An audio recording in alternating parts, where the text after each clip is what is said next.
Had a major fallout after a months-long Team 12 investigation into the safety of our local dams. We shined a spotlight on thousands of aging dams in poor conditions across the tri-state, but one in particular, once targeted by international hackers, is leading to a lot of confusion and concern. Our senior investigative reporter, Tara Rosenblum, has the update.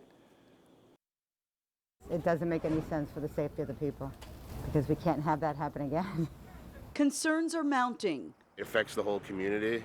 And policymakers demanding action in the wake of a Team 12 investigation that exposed a critical oversight at a computer-controlled dam less than an hour north of Manhattan. Upon hearing from News 12, Assemblyman Steve Otis and I reached out both to the mayor and to the DEC. State Senator Shelley Mayer, now one of several lawmakers calling for accountability and change after we reported on several safety violations at the Bowman Avenue Dam in Rybrook, a dam once caught in the crosshairs of international hackers. The potential havoc is scary to think about. That was former U.S. Attorney Preet Bharara sounding the alarm back in 2016 after a group of Iranian cyber criminals, still front and center on the FBI's most wanted list, infiltrated the dam's computer system. Now, the breach represents a nightmare scenario for U.S. officials. But despite the highly publicized and worrisome cyber attack, our probe revealed a legally required emergency action plan for the dam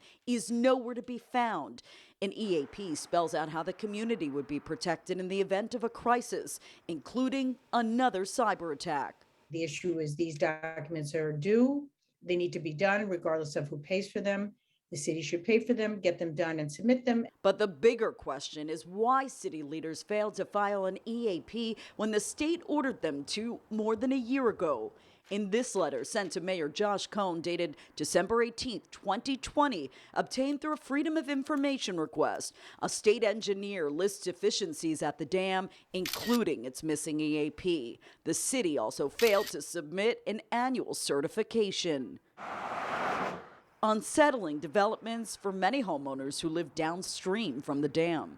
That's concerning, and I think of my friends and my family. If it fails, then what happens? It's very important for the safety of the community. Now, Mayor Cohn didn't want to speak on camera, but he sent us several emails in response, including an inspection report that he ordered after Tropical Storm Ida overtopped the dam back in September.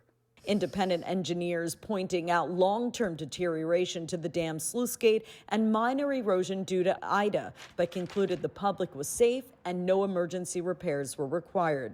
Mayor Cohn also told us the dam is part of a state disaster recovery program known as New York Rising, which he thought was handling the emergency action plan. But Senator Mayer told us the confusion has been resolved.